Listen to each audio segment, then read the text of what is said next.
Hey everyone, welcome back to Integrative Psychonautics. Hope you've been doing well out there. So I recently got a comment from a viewer here, Mabojo, I think that's how you pronounce your handle, where they had asked, what is the role of the body in healing? So in today's video, we're going to be talking about exactly that. What is the role of the body in our healing process, whether we're looking at that from a psychology lens, a therapy lens, a spirituality lens, a personal growth, personal development lens, both psychedelic and in ordinary states of consciousness. How does the body fit into our healing process? So if that interests you, watch on.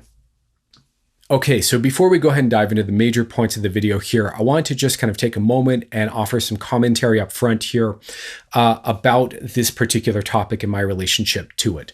So the first thing I want to acknowledge here before we go ahead and get into it is that I'm someone who, let's say when I was younger, especially by my teen years into my early adult years, I'm someone who had a rough time, a rough relationship with my own body.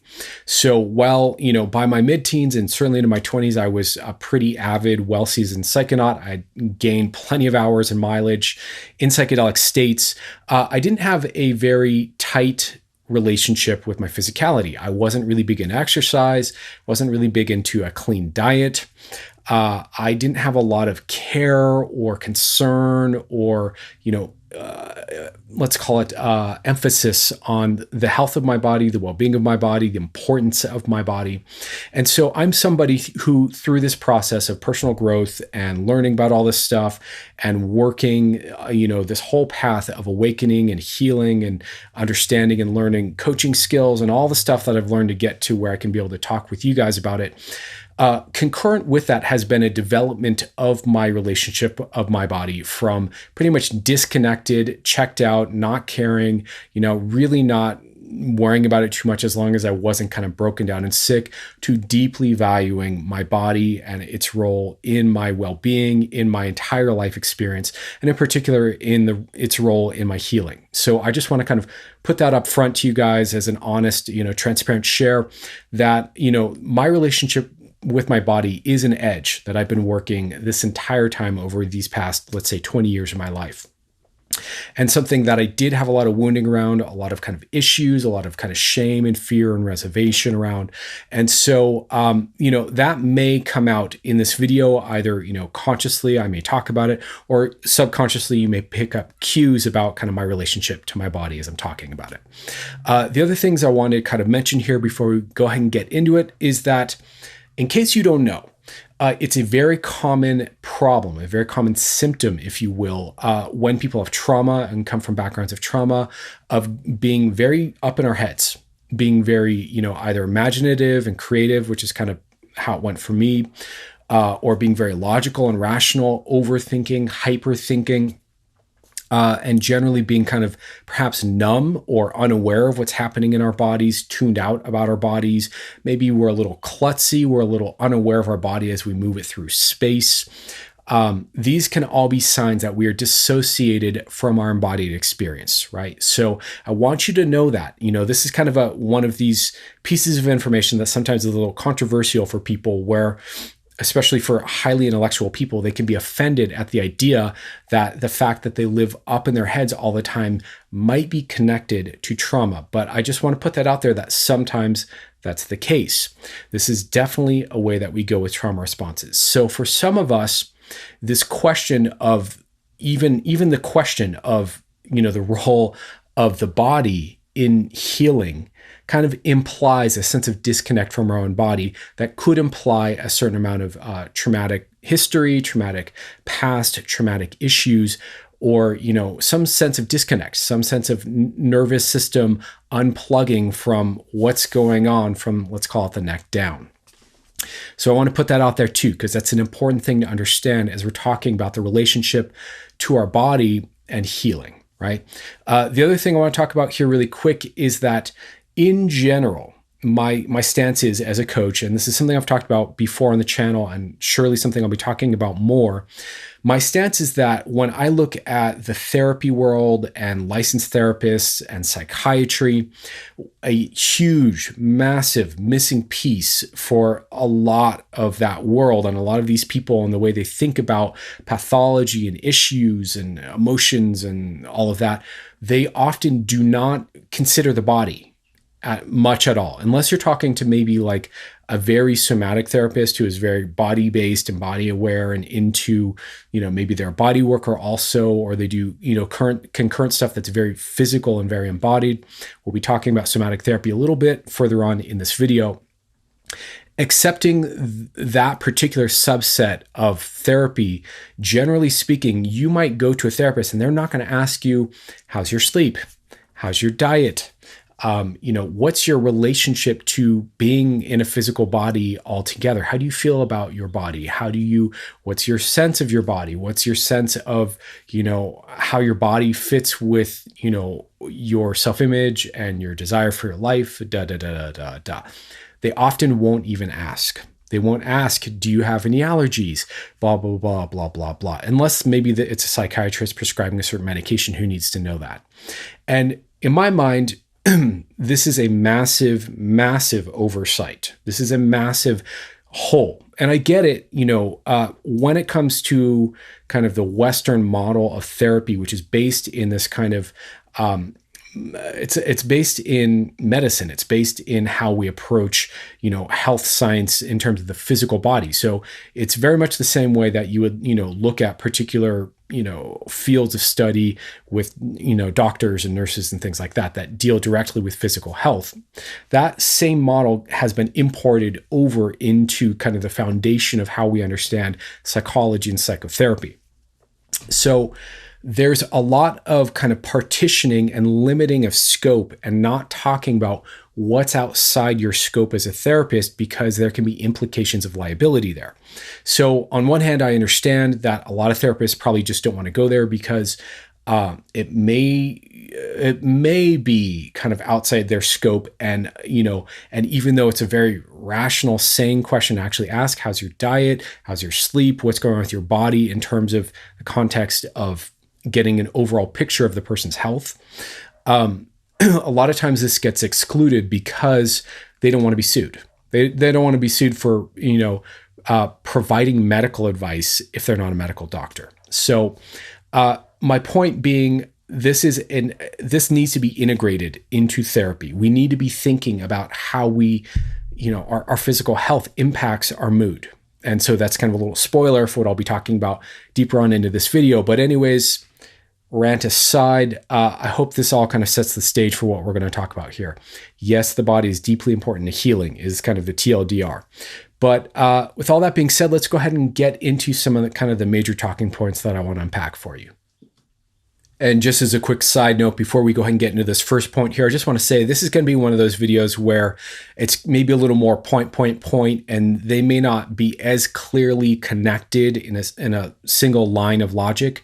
So these are kind of maybe a collection of different insights that I have around the relationship between the body and the healing process, rather than one, singular idea through the whole video. Okay, with that being said, the first point that I really want to make clear to you here is the relationship between the body and the mind, which is that fundamentally the mind and the body are one system. Let me say that again. Fundamentally, the body and the mind are one system.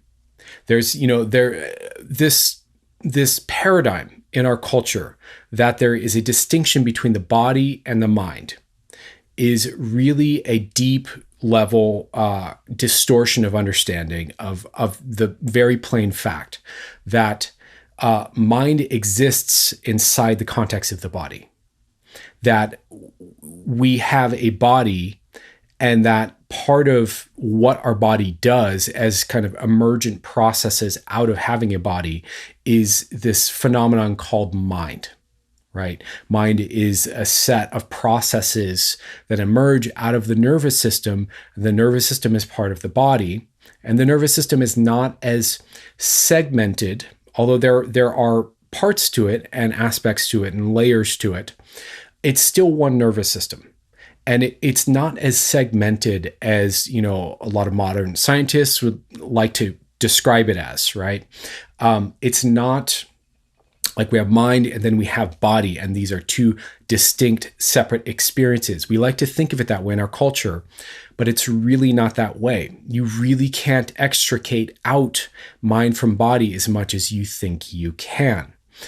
With that being said, there are advantages to understanding that the mind and the body are one thing. One of those advantages is that this is kind of a two-way street. So you can impact the nervous system via the mind, in other words, via cognition and thinking and sensory processing, but you can also impact the mind, in other words, again, cognition, thinking, sensory processing, through the body. So this gives us more ways to work with ourselves when it comes to healing, when it comes to therapy, when it comes to personal growth and personal transformation.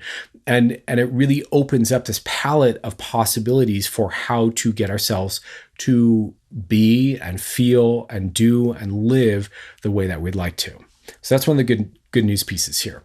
I do want to say, before I forget, about this mind-body relationship. The way I think of it is that we have, a body, and inside of that body, one of the systems inside of that body is the nervous system, obviously. And mind and thinking and emotion, these are all patterns that emerge out of the nervous system, much in the same way that waves emerge out of the ocean system, right? So waves are not separate from oceans and from the water currents and the air currents, and there's a whole system in place there from which we see this phenomena called waves that pop up and move and have patterns and have a certain predictability, but also a certain kind of chaos to them.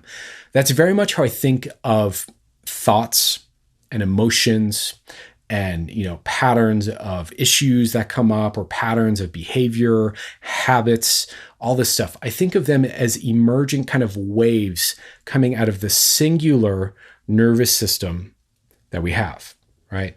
Now, it would be impossible to have thoughts or emotions or perceptions, for that matter, or any of the other stuff that we experience as subjectively me or my life experience or how I feel.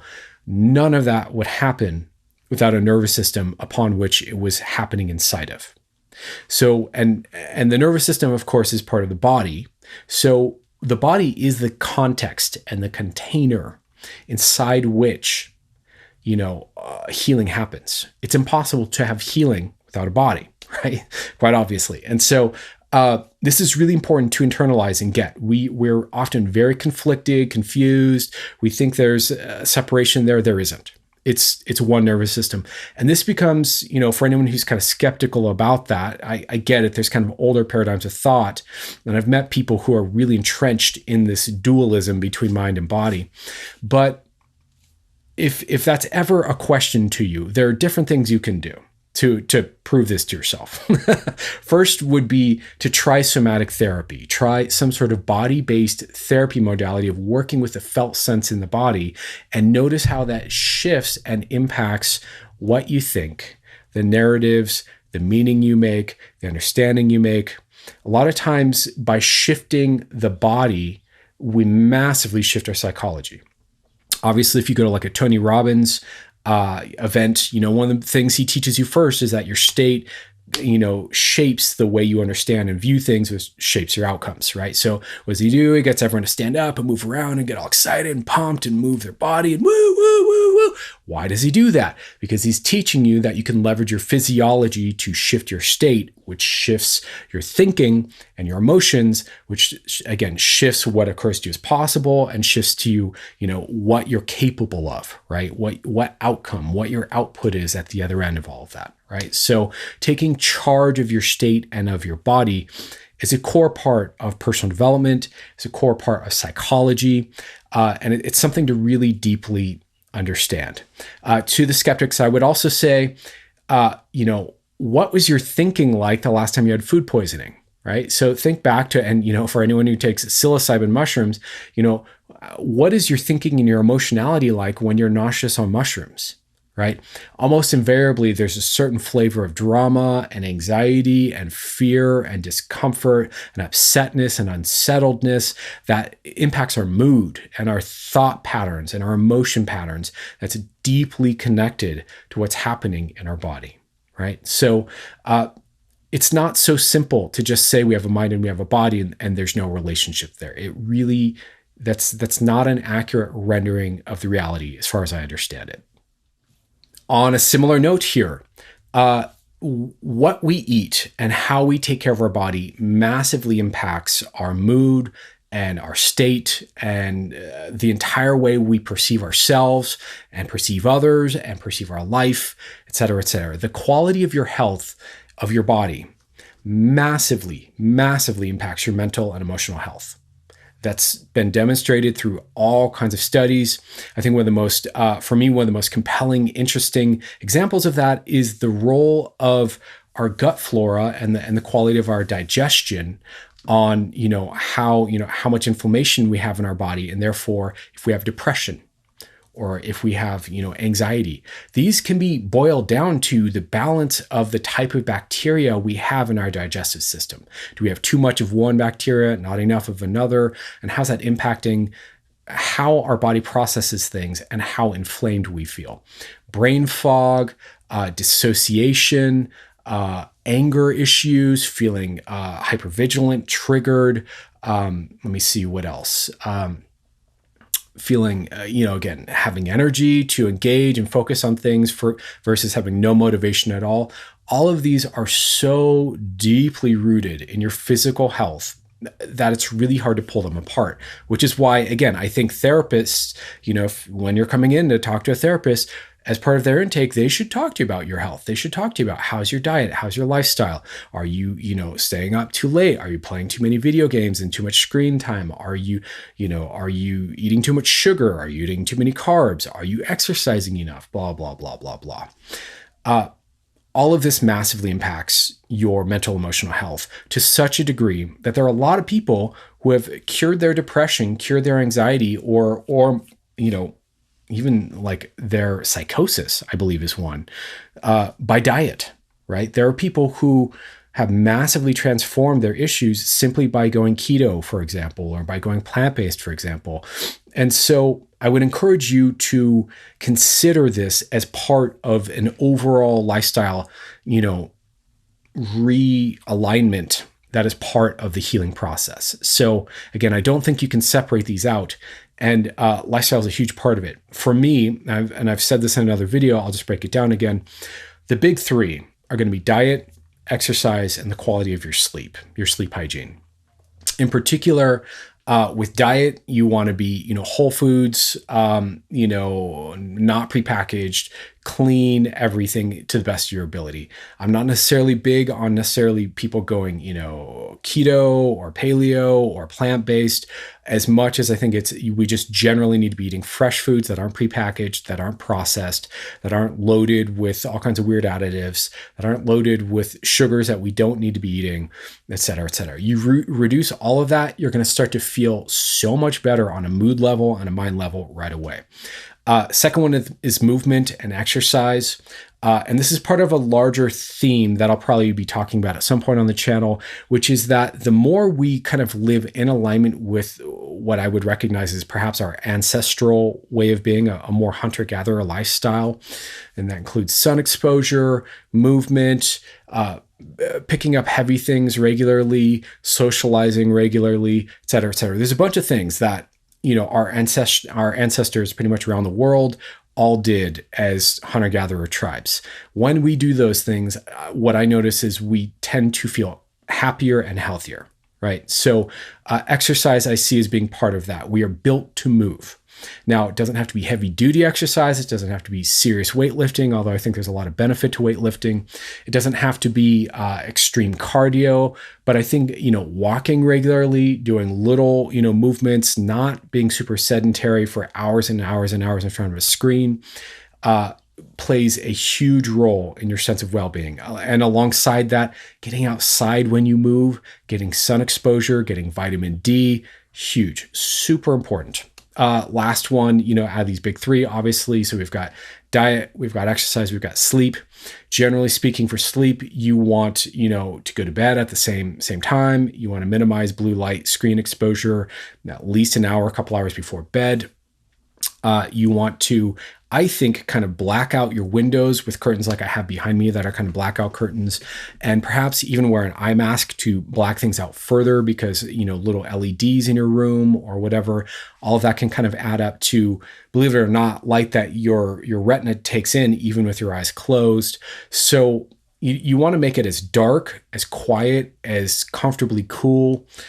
You want to be as consistent about going to bed at the same time.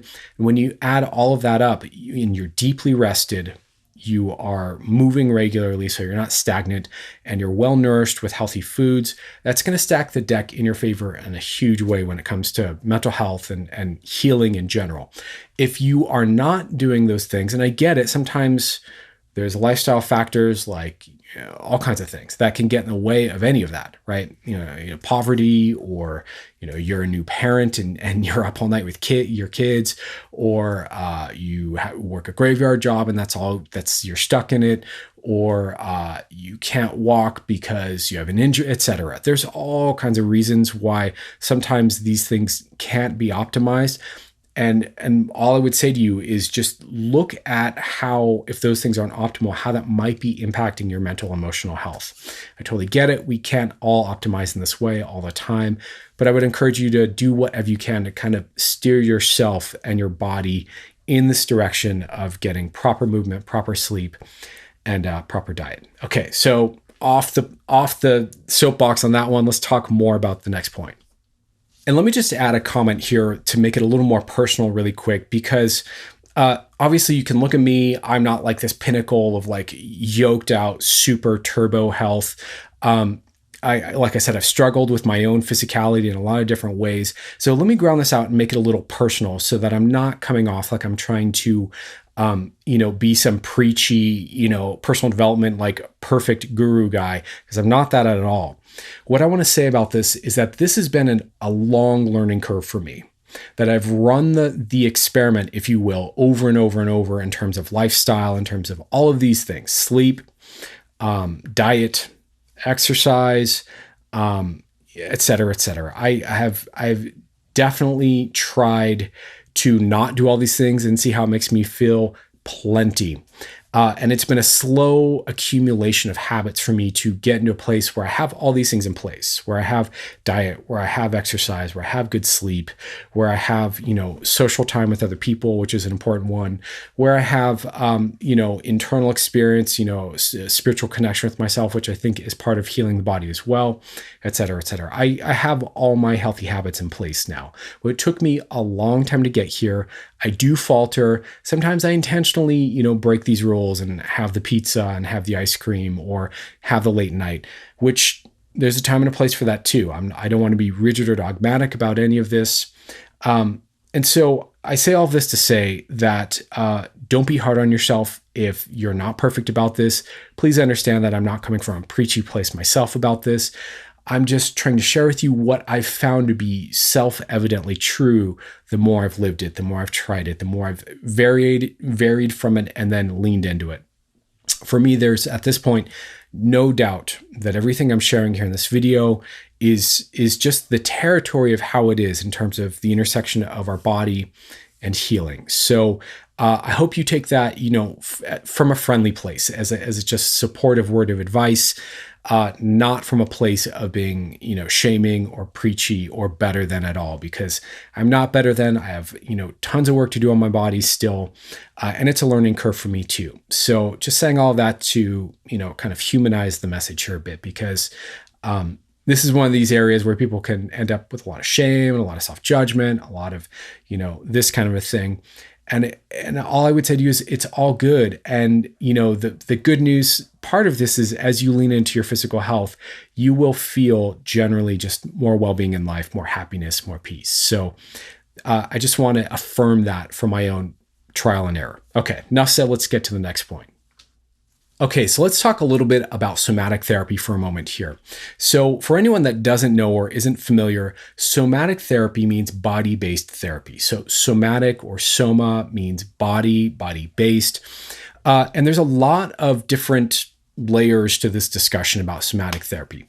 The major point that I want you to understand up front here is that in general, somatic therapy is I would say, the top approach, the top modality or set of modalities for working with deeper issues. When we're talking trauma, when we're talking relational issues, when we're talking attachment wounding, when we're talking pre-verbal trauma. Unfortunately, people get traumatized before they even can speak. It's so sad to me, but it's true.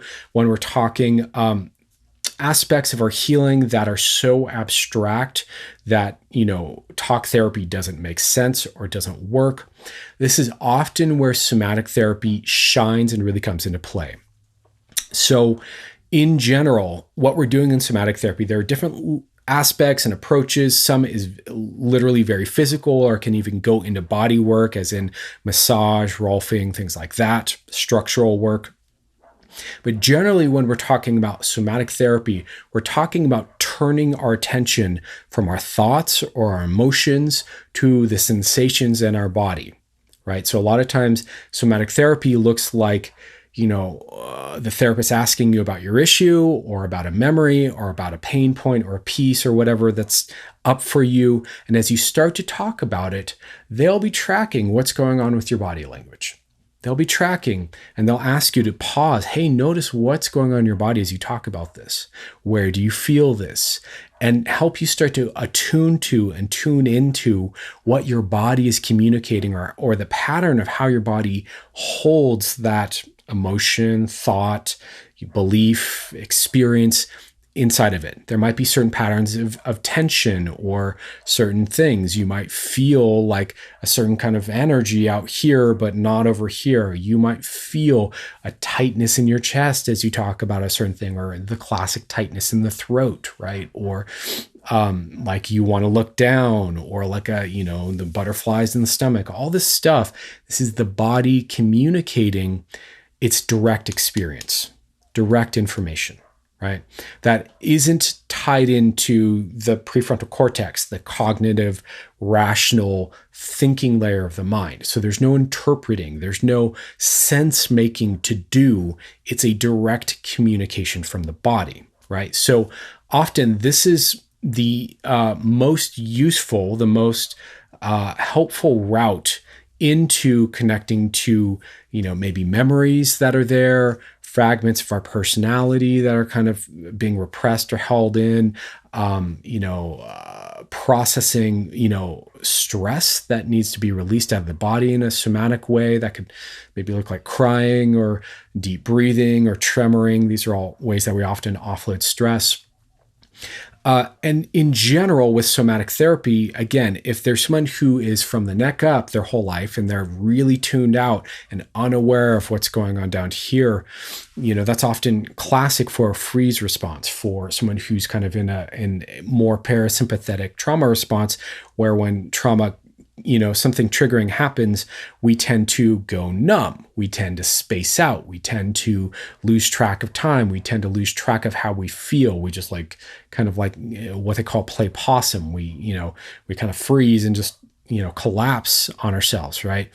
And so a lot of times, part of somatic therapy is to help that person get in touch with what's happening from the neck down and what's already being communicated, and start to learn to track, because this is like a missing skill some of us have when we're heavily dissociated. We don't know how to track our own body sensations. And, our body communicates so much information about what our nervous system has gone through, about memories, about fears, about desires, about and not just challenging stuff, but also about, strengths that we might be repressing, beautiful aspects of ourselves, things we might feel about ourselves or about life that we might be repressing, joy, pleasure, well-being signals that don't fit into our self-concept and our ego construct. And so we kind of filter them out, but they are kind of there too. There's a lot in the felt sense of the body that traditional talk therapy doesn't give us good access to be honest. I do think, but to be clear, again, sorry, I'm kind of three ideas at once there. To be clear, when we're doing somatic therapy, we're usually using some amount of talking to redirect our attention back to the body.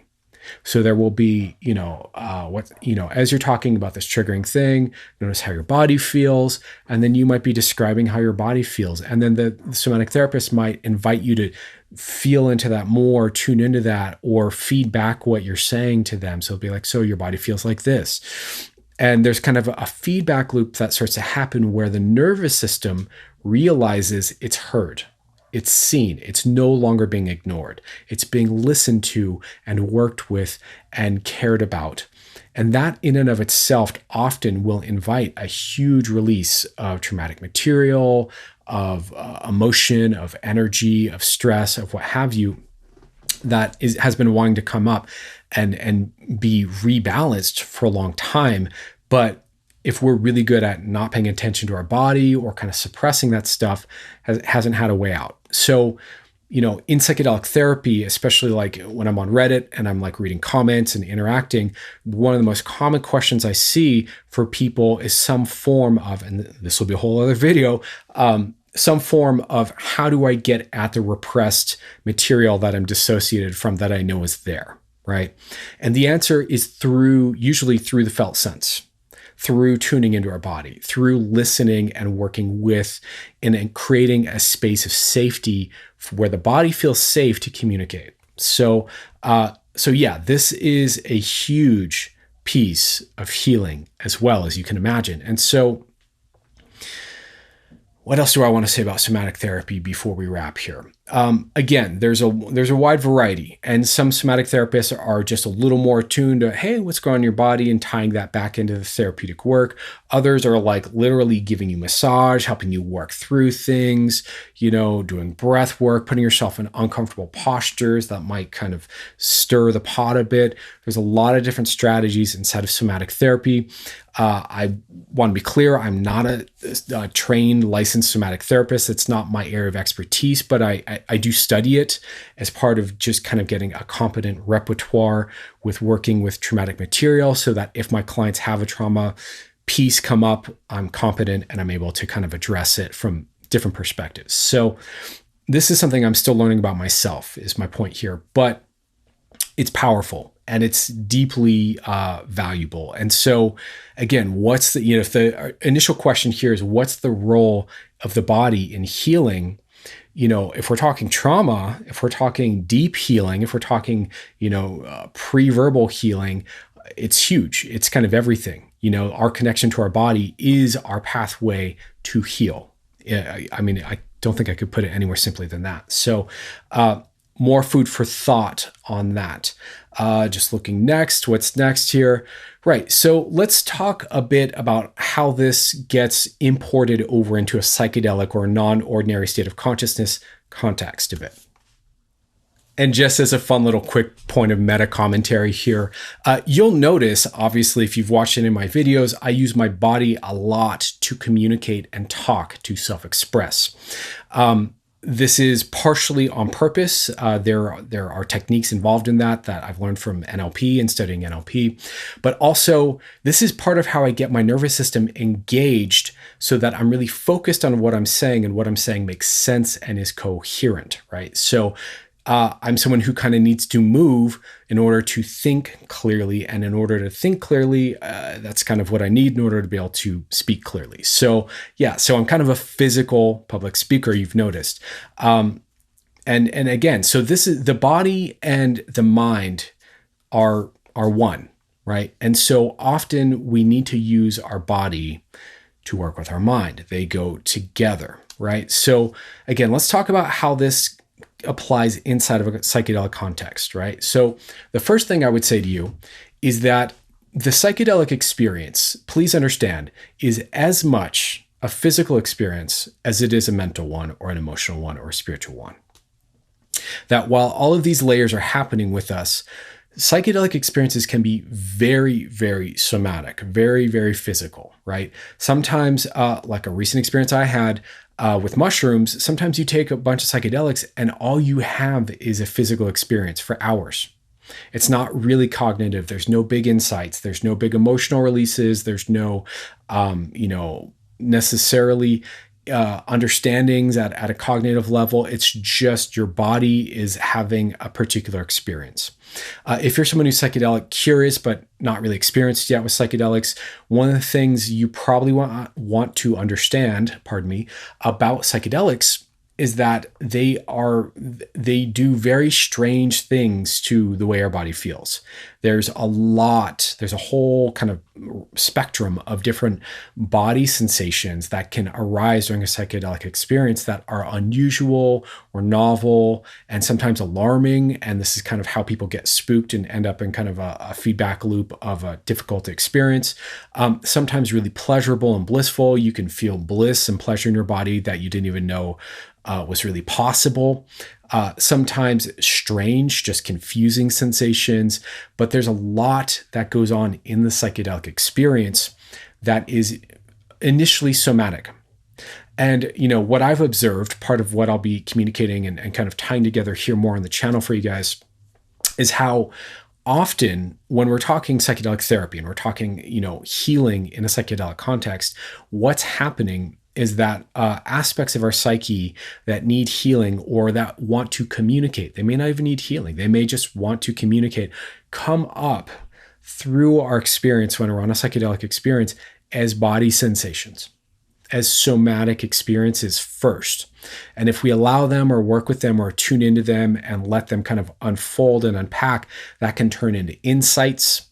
That can turn into aha moments and epiphanies. That can turn into profound moments of deep spiritual experience. But a lot of times, all of these types of breakthroughs start as a felt experience first, as a somatic experience first, right?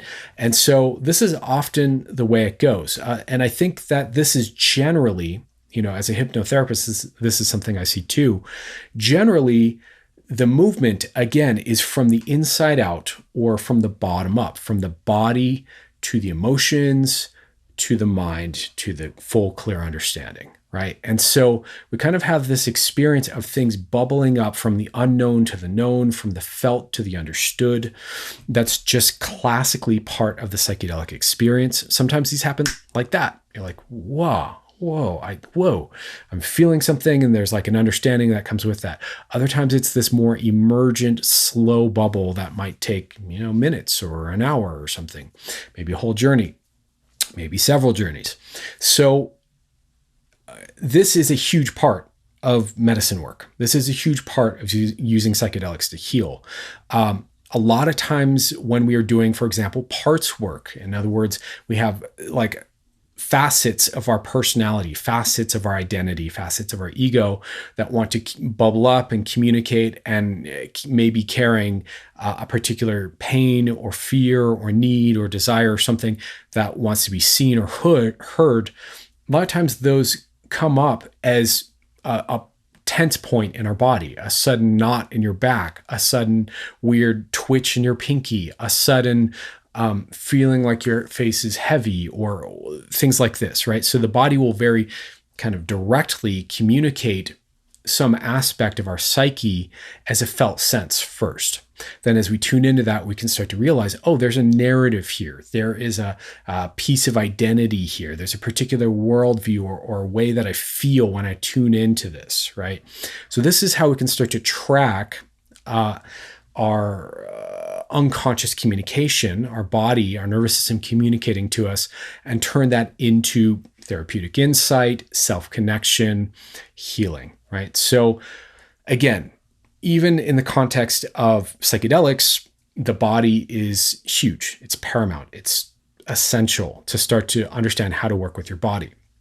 And I would say, more broadly, if we're talking non-ordinary states of consciousness beyond just psychedelics, this is also true, first of all, in like more extreme kind of rites and rituals that are maybe more traditional, things like Sundance, things like vision quests, where people, no food, no water, go out on a mountain alone for 3 days or whatever.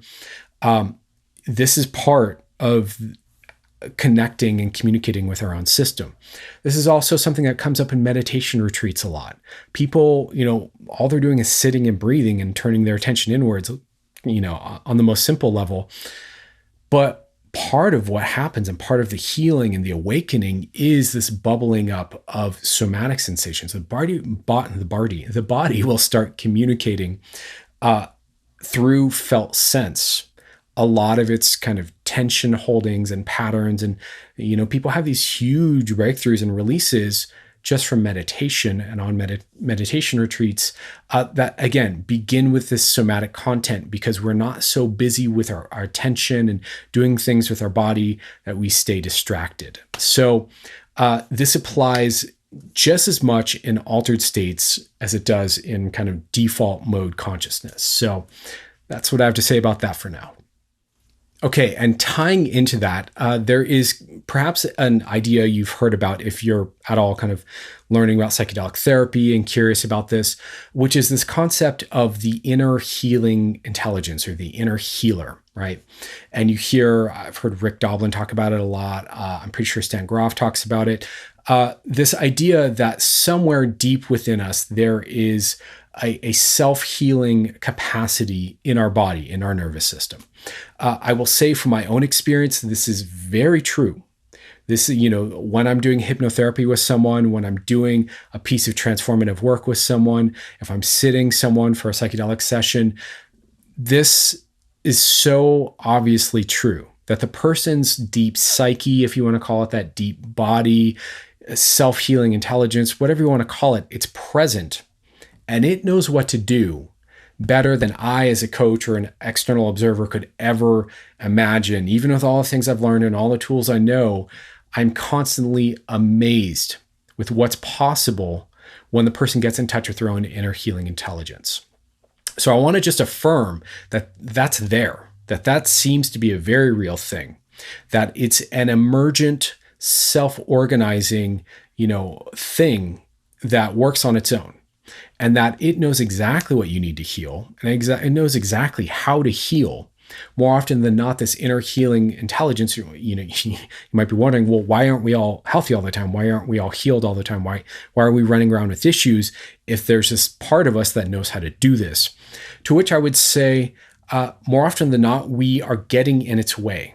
We are not listening. We are not giving it the proper space to heal us. We're not open to what might be a surge of emotion or difficult memory or an uncomfortable body sensation that might be part of the road that the inner healing intelligence needs to go through to take us out the other side to completion and full healing. But it's there. It's very real, and its intelligence is profound. And so if you're someone who is frightened of working with the unconscious mind, frightened of working with the body, as part of your healing path, again, living from the neck up and maybe not tuned into your body or into your internality enough, I would just, affirm to you that there is this inner healing intelligence inside of you, even if you don't know it's there, even if you don't know how it works or why it works the way it works.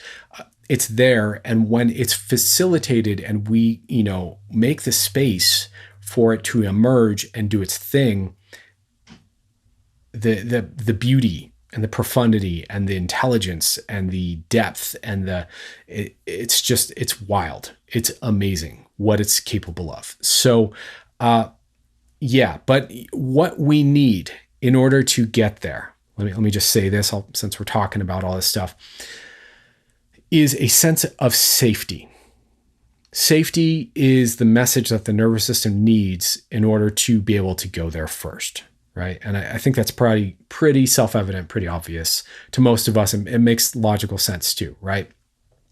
So this is often, speaking of mind-body, interface, connection, that spectrum there, this is often really the crux of the healing, is putting ourselves into a place where we feel safe enough, where we are trusting our own body enough, where we are being supported by, a therapist or, a guide or a coach or whatever, where we've got a supportive presence enough, where there's enough safety, where we're not going to be judged, we're not going to be afraid, we're not going to, et cetera, where we can, open up to the experience that's present in us and allow that inner healing intelligence to do its work. If that safety isn't there, a lot of times it won't heal. It'll just, because safety needs to be met first. So that is both psychological and physical, right? This means it's a felt sense of knowing you're safe in your environment, knowing that not only in relationship to other people that you're safe, but that you're literally in a safe space, safe environment, right? So this is a big part of why set and setting, particularly setting, is so key to a big breakthrough session, right? So in order to have that, you've got to have this sense of safety, right? So again, body, healing, safety, mind, all of these things interact in a particular way. And when we get that recipe just right, miracles can happen. Okay, so as usual, I've kind of extrapolated and yammered on here. Hopefully this is useful for you guys. Hopefully this clarifies some of understanding the role of the body in our healing path. If I was to summarize and kind of like be a little glib about it, I would say it's huge. It's a huge piece of the puzzle here. It is a huge key for a lot of you. If you're someone who's gone through all the pills and all the fucking, talk therapy and CBT and blah, blah, blah, and it hasn't been working, probably what you need, especially if you have, childhood trauma to resolve or, deep traumatic stuff to release and let go of, probably what you need is to work at a more physical somatic level. It's a huge part of it.